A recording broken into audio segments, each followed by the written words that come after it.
Hey guys, आज है 5 नवंबर यानी मंगलवार यानी कि छठ पूजा का पहला दिन जिसे कहते हैं नहाए खाए। आज के दिन प्रॉपर खाना बनता है जिसके अंदर लौकी की सब्जी, चने की दाल, चावल, पकौड़े ये सब चीज़ें बनी जाती है। और क्योंकि मेरी सासू माँ छठ पूजा रखती हैं तो ये सब उनके लिए बनाया जा रहा है ताकि वो खाएं और उनके बाद ही हम सब खा सकते हैं। आज के दिन पूरा भर पेट खाना खाना पड़ता है क्योंकि उसके बाद 2 दिन तक बिना खाने और बिना पानी के रहना होता है। इसीलिए आज के दिन लौकी की सब्जी बनाई जाती है क्योंकि लौकी के अंदर सबसे ज़्यादा पानी की मात्रा होती है, और चने की दाल इसलिए क्योंकि चने की दाल को सबसे शुद्ध दाल माना जाता है।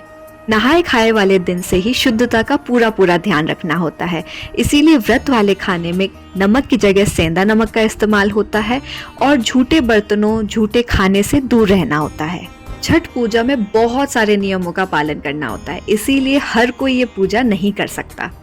मेरे लिए तो ये सब बहुत नया है।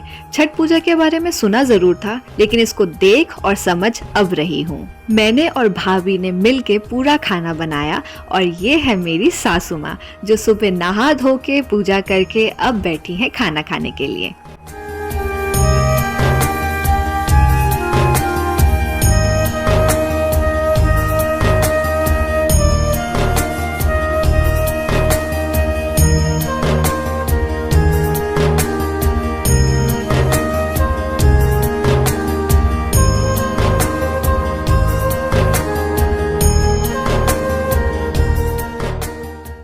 आज है छठ पूजा का दूसरा दिन जिसे खरना पूजा भी कहते हैं।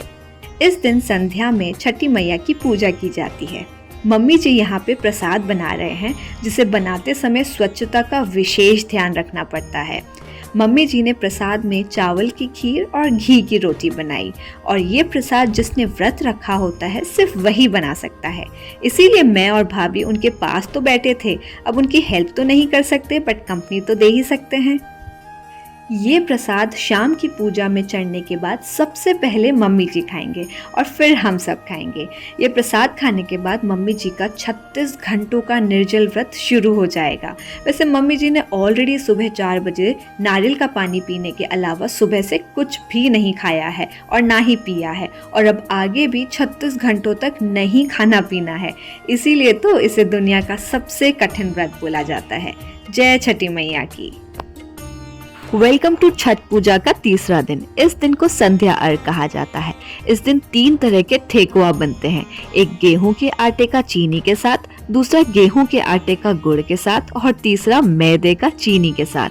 दूसरी चीज जो बनाई जाती है वो है कसार के लड्डू जो चावल के आटे के बनते हैं, और तीसरी चीज है पूड़ी। इसमें ट्विस्ट ये है कि अगर ठेकुए में ज्यादा घी पड़ गया तो चिपक जाएगा और अगर कम पड़ गया तो बिखर जाएगा। बड़ी सावधानी और एक्सपीरियंस चाहिए भैया ऐसे बनाने में।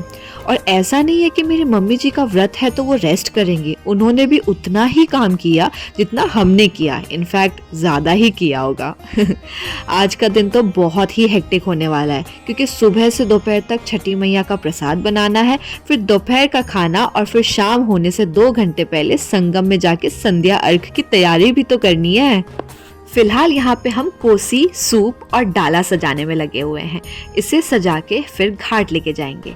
इसे बहुत सारी चीज़ों से सजाया जाता है, जैसे कि मूली, कच्चा केला, पका केला, नींबू, संतरा, सेब, बूंदी का लड्डू, ठेकुआ, कसार, पूड़ी, खजुरिया, लौंग, बड़ी इलायची, सुपारी, पान का पत्ता, सिंघाड़ा, गन्ना, सिंदूर, अदरक, पताशे, मटर, अरका पात और खाजा। हाँ, मैं तो थक गई। कुछ रह गया तो कमेंट करके बता देना।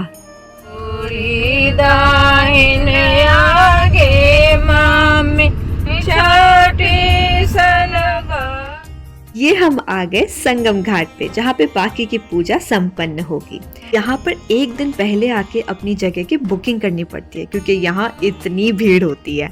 जहाँ हमारी जगह थी उसके लेफ्ट और राइट साइड में दोनों तरफ कम से कम 2 किलोमीटर तक दूर लोग छठ पूजा मना रहे थे। संध्या काल में अस्त होते हुए सूर्य भगवान को अर्घ दिया जाता है और अगले ही दिन उगते हुए सूरज को अर्घ देते हैं। अर्घ पानी में खड़े होके दिया जाता है। कहते हैं कि डूबते हुए सूरज की पूजा करने से मनोकामनाएं पूरी हो जाती है। इस दिन पूरे पूरे नियमों से और विधि विधान से सूर्य भगवान की पूजा की जाती है। पानी में खड़े होने के बाद 5 बार परिक्रमा करते हैं और घर का कोई भी सदस्य कच्चे दूध से सूप के सामने से अर्घ देके इस पूरी प्रक्रिया को संपन्न करता है।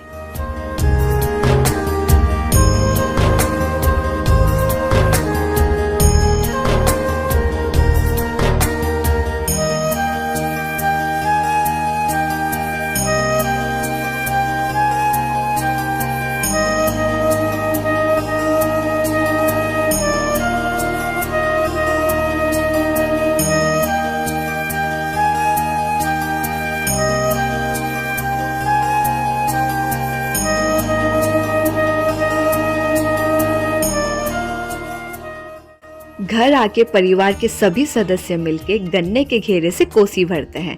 कोसी भरना मन्नत का प्रतीक माना जाता है। जब कोई मनोकामना पूरी हो जाती है तो घर के सभी लोग खुशी जीवन के लिए कोसी भरते हैं। लास्ट ईयर ये मेरे जेठ और जेठानी की शादी के बाद भरी गई थी और इस साल मेरी और रणवीर की शादी के बाद भरी जा रही है।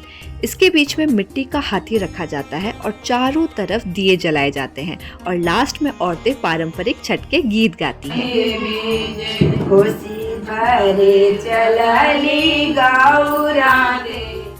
छठ पूजा का चौथा और आखिरी दिन प्रातः अर्घ। इस दिन तो हम सुबह 3 बजे ही घाट पहुंच गए थे।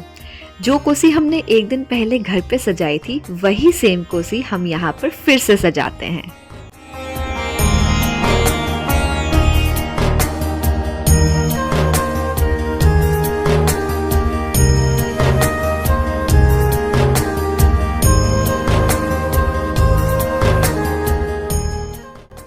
ऐसा मानो कि दिवाली फिर से आ गई। सच्ची में इतनी रौनक और इतने फटाके तो मैंने दिवाली वाले दिन नहीं देखे थे जितने आज छठ पूजा में देख लिए। मम्मी जी फिर से पानी में जा रहे हैं और अब आगे की सारी प्रक्रिया बिल्कुल वैसे ही होगी जैसे संध्या अर्घ में हुई थी। फर्क सिर्फ इतना है कि इस पूजा में उगते हुए सूर्य भगवान की पूजा की जाती है और इस पूजा के साथ पूरी छठ पूजा संपन्न हो जाएगी।